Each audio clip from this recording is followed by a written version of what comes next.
Hai, selamat siang.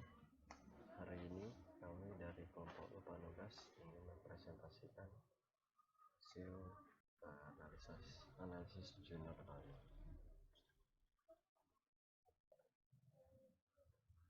Kelompok kami berisikan 4 orang. Saya sendiri bernama Alexander, dan ada 3 teman saya bernama Wilbert Halim, Stanislaus, dan Albert Harrison. Saya akan menjelaskan bagian.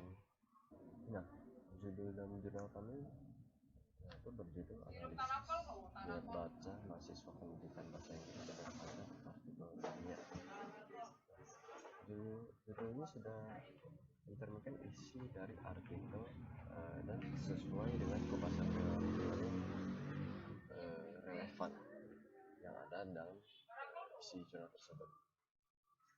Bagian kedua itu adalah nama dari penulis jurnal tersebut, Eka Fajar Ramani. Artikel ini ditulis oleh penulis dan nama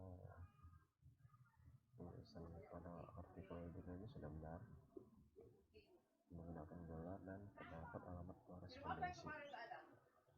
Pada bagian abstrak juga penjelasannya sudah singkat padat jelas, terdiri dari isi dan tujuan pembuatan jurnal tersebut, subjek penelitian, hasil dan simpulan di kurang lebih dari 200 kata dan tidak memiliki singkatan, kutipan, tabel gambar maupun merek kata. Di bawah abstrak terdapat kata kunci, yaitu minat membaca artikelnya dan jurnal. Nah, di bawahnya lagi terdapat abstrak yang berbahasa Inggris. Nah, biasanya jurnal itu memang memiliki dua bahasa khususnya untuk abstrak, yaitu bahasa Indonesia dan bahasa Inggris. Itu bagian yang berbahasa Inggris itu bercetak miring. Yang pada pendahuluan di sini saya menemukan kesalahan dalam penulisan. Ini adalah tersebut S-nya itu ada 2, jangan 1 ya. Seperti ini saya sudah catat. Nah, untuk isi dari pendahuluan ini terdapat isi dari paparan tentang dengan membaca mengembangkan kemampuan daya pikir, keterampilan dalam memprediksi sesuatu, dan memiliki cara berpikir menganalisis yang mendalam. Untuk kalimat yang berbahasa Inggris seperti menggunakan cara berpikir kritis atau critical thinking itu dalam huruf dan cetak miring. Di bawahnya juga terdapat pembahasan tentang sejumlah manfaat dan hasil dari kegiatan membaca, dan juga terdapat beberapa sumber dari kutipan tersebut yang juga bertanda from serta tahunnya. Selanjutnya metode akan dijelaskan oleh teman saya.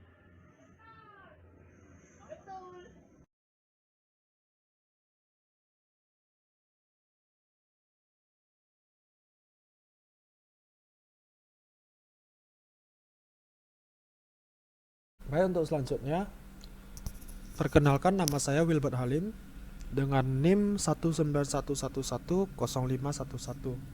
Di sini saya akan menjelaskan untuk bagian metode dan simpulan. Untuk bagian metode analisis isi struktur, di sini dijelaskan bahwasanya metode yang digunakan dalam penelitian yaitu metode deskriptif yang berfokus pada analisa konten. Metode deskriptif secara umum merupakan metode penelitian yang menggambarkan objek maupun subjek yang diteliti secara mendalam, luas, dan terperinci.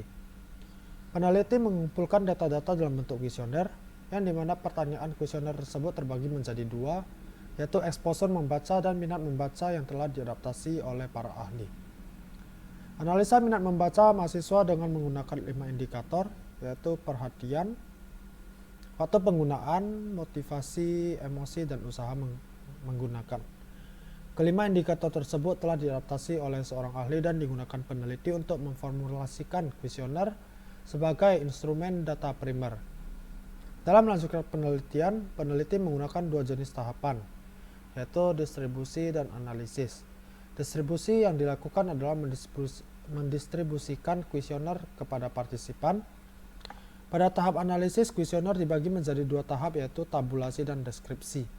Tabulasi yaitu menghitung jumlah respons dari setiap butir kuesioner dan kemudian menghitung rata-rata hasilnya untuk diukur tingkat minat membaca.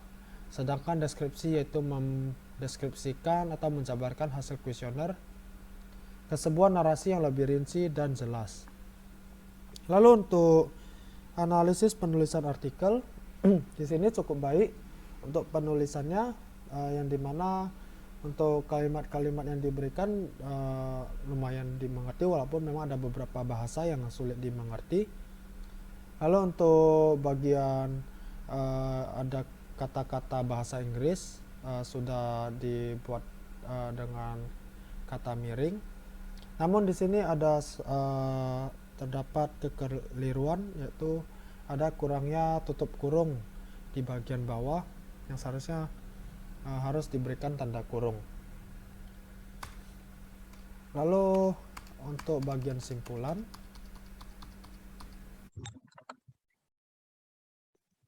perkenalkan, nama saya Stannis Lois. Saya akan mempresentasikan exposure membaca atau reading exposure. Nah, untuk hasil analisisnya sudah menggunakan cetak tebal. Dan untuk kata yang berbahasa Inggris juga dicetak miring dan bertanda kurung. Nah, untuk hasil analisis mengenai kebiasaan mahasiswa dalam membaca digambarkan dengan diagram batang. Terdapat lebih dari 7% responden hanya kadang-kadang dalam membaca, dan kurang dari 30% responden yang sering membaca. Tidak ada responden yang memiliki kebiasaan tidak membaca sama sekali. Untuk paragraf bawah terdapat penjelasan bahwa responden yang tidak memiliki kebiasaan membaca mencapai 80% responden dari 109 responden atau setara dengan 74%.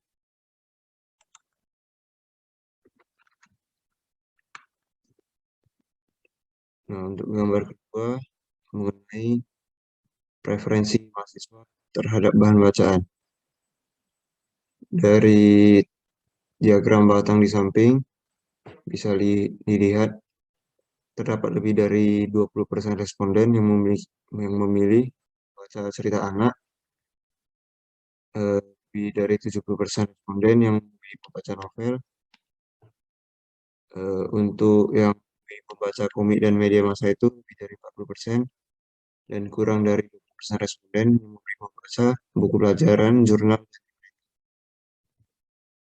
Nah, untuk penjelasan pada paragraf di bawah dikatakan bahwa terdapat 2 responden dari 109 responden atau setara dengan 2% responden yang hanya berminat membaca jurnal. Dan untuk bahan bacaan yang paling tinggi, maksudnya yang paling disukai oleh mahasiswa itu adalah, selanjutnya untuk gambar ketiga yaitu mengenai frekuensi mahasiswa dalam membaca. Dari dari diagram di samping bisa dilihat lebih dari 50% responden yang kurang yakin dengan frekuensinya membaca. Lalu untuk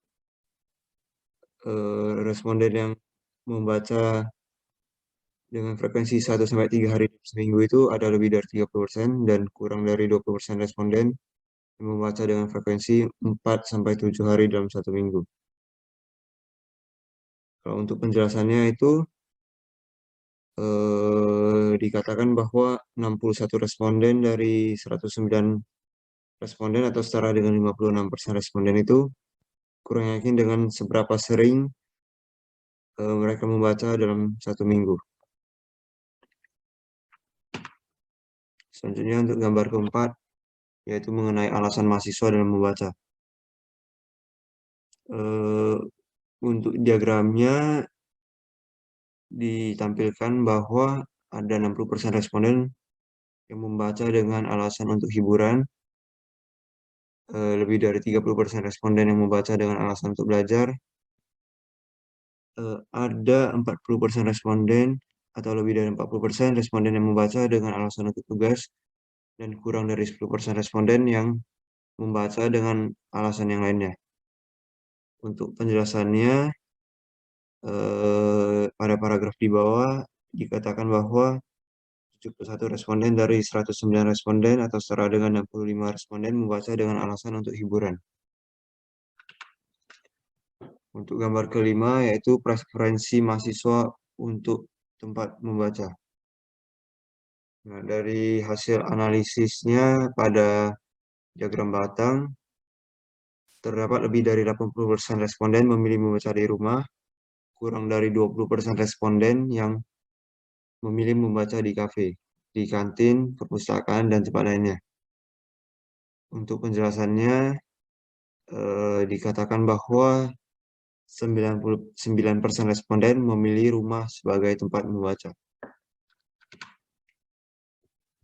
Oke, sekian presentasi dari saya. Terima kasih.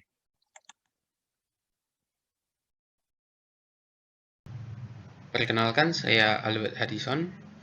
Di sini saya akan melanjutkan hasil analisis berikutnya, yaitu tentang minat membaca jurnal. Untuk penulisan sudah tepat, cetak tebal, dan untuk kata yang berbahasa Inggris juga dicetak miring dan bertanda kurung. Namun di sini terdapat kesalahan penulisan, yaitu kata ilmiah. Dan berikutnya pada diagram batang, hasil analisis tentang kebiasaan manusia terhadap jurnal digambarkan dengan diagram batang. Terdapat beberapa persen responden yang terbiasa terhadap jurnal, lebih dari 80% tidak terbiasa, dan kurang dari 20% tidak yakin dengan kebiasaannya terhadap jurnal. Di sini terdapat kesalahan penulisan, yaitu kata keterbiasaan yang tidak ada pada Kamus Besar Bahasa Indonesia. Yang tepat adalah kebiasaan. Pada paragraf bagian bawah terdapat penjelasan bahwa responden yang tidak terbiasa dengan jurnal mencapai 89 responden dari 109 responden, atau setara dengan 82%. Di sini diagram batangnya jika ditambahkan keterangan mungkin akan lebih membantu, karena di sini kita hanya dapat melihat kisaran persentase 20, 40, 60 dan seterusnya. Kemudian kita lanjutkan ke gambar berikutnya, yaitu gambar 7, hasil analisis tentang pengetahuan mahasiswa tentang jurnal. Digambarkan juga dengan diagram batang. Hampir 100% tidak mengetahui jurnal yang relevan dengan pendidikan yang ditempuh. Pada bagian bawah terdapat paragraf yang menjelaskan bahwa 98% responden tidak mengetahui, dan hanya 2 responden yang dapat menyebutkan judul jurnal ilmiah yang relevan dengan pendidikan yang ditempuh. Gambar berikutnya yaitu tentang penggunaan jurnal bagi mahasiswa. Tidak ada responden yang selalu menggunakan jurnal. Lebih dari 60% responden hanya menggunakan jurnal untuk tugas. Kurang dari 20% menggunakan hanya terkadang, dan sisanya tidak pernah menggunakan jurnal. Pada bagian bawah dijelaskan bahwa 62% mahasiswa menggunakan jurnal ilmiah jika diinstruksikan oleh dosen pengampu. Gambar berikutnya yaitu gambar 9 tentang hasil analisis tentang frekuensi mahasiswa membaca jurnal. Di sini digambarkan bahwa membaca jurnal 3-6 kali, 7-10 kali, dan lebih dari 10 kali masing-masing kurang dari 20%, dan sisa responden membaca jurnal kurang dari 3 kali dalam 1 semester. Pada bagian bawah dijelaskan bahwa 88% atau 96 responden menggunakan jurnal kurang dari 3 kali dalam satu semester. Gambar berikutnya yaitu hasil analisis tentang peran jurnal bagi mahasiswa, digambarkan dengan diagram batang, dan terlihat di sini bahwa jurnal yang menjawab jurnal sangat penting dan jurnal penting masing-masing lebih dari 40%, sedangkan yang menjawab kurang penting dan tidak penting masing-masing di bawah 20%. Pada paragraf bagian bawah dijelaskan bahwa 51% atau 56 responden berpendapat bahwa jurnal penting bagi mahasiswa. Gambar berikutnya yaitu tentang preferensi bagian jurnal bagi mahasiswa. Di sini diagram batang dibagi menjadi 7 bagian. Dan jawaban terbanyak diterima oleh memilih jurnal berdasarkan judul jurnal. Pada paragraf bagian bawah terdapat penjelasan bahwa 57% atau 62 responden menjawab mencari jurnal berdasarkan judul, dan 47 responden menjawab berdasarkan bagian hasil dan pembahasan pada jurnal. Gambar berikutnya yaitu tentang frekuensi akses jurnal FKIP Universitas Tanjung Pura, digambarkan dengan diagram batang.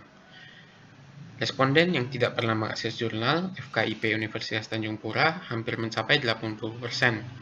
Lebih dari 20% terkadang mengakses, dan tidak ada responden yang selalu mengakses jurnal FKIP Universitas Tanjung Pura. Pada paragraf di bawah dijelaskan bahwa 79% atau setara dengan 86 responden tidak pernah mengakses jurnal, dan 22 responden terkadang mengakses jurnal FKIP Universitas Tanjung Pura. Gambar berikutnya yaitu tentang minat mahasiswa dalam menulis artikel. Responden tidak berminat untuk menulis artikel mencapai 60% dan sisanya berminat menulis artikel. Dijelaskan bahwa 60% atau setara dengan 65 responden menjawab tidak memiliki minat menulis artikel yang dipublikasikan dalam jurnal. Kemudian berikutnya di sini pada paragraf pertama menjelaskan bahwa tujuan dilakukannya analisis ini adalah untuk mencari kesimpulan tentang minat membaca responden terhadap jurnal ilmiah. Untuk kata yang berbahasa Inggris juga sudah benar penulisannya, yaitu dicetak miring dan bertanda kurung. Namun di sini terdapat satu kesalahan penulisan, yaitu kata ilmiah, di mana dituliskan ilmiah. Kemudian berikutnya pada bagian tabel.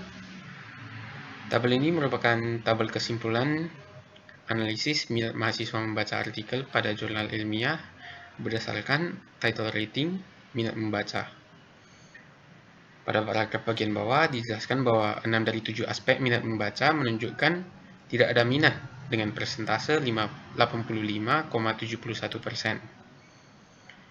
Berikutnya, paragraf pertama menjelaskan bahwa hasil analisis minat dan kesadaran mahasiswa untuk membaca jurnal menunjukkan hasil yang rendah. Kemudian pada paragraf tersebut terdapat kesalahan penulisan kata yang dituliskan sebanyak 2 kali, yaitu kata adalah, dan juga terdapat kesalahan penulisan tahun jurnal, dituliskan 20.015. yang mana seharusnya adalah 2015.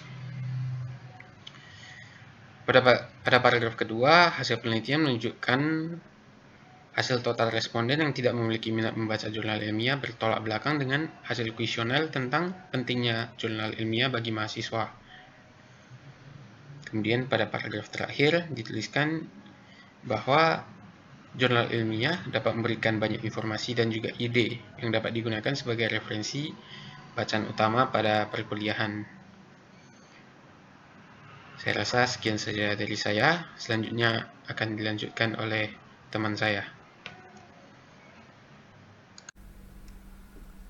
Nah, untuk bagian simpulan untuk analisis isi struktur, di sini hasil simpulan dari penelitian yang dilakukan oleh mahasiswa pendidikan bahasa Inggris FKIP Universitas Tanjung Pura menunjukkan bahwa tingkat pengetahuan mahasiswa terkait jurnal ilmiah yang masih tergolong rendah karena kurangnya minat membaca, Dengan itu perlu adanya program khusus untuk menyelesaikan permasalahan yang ada.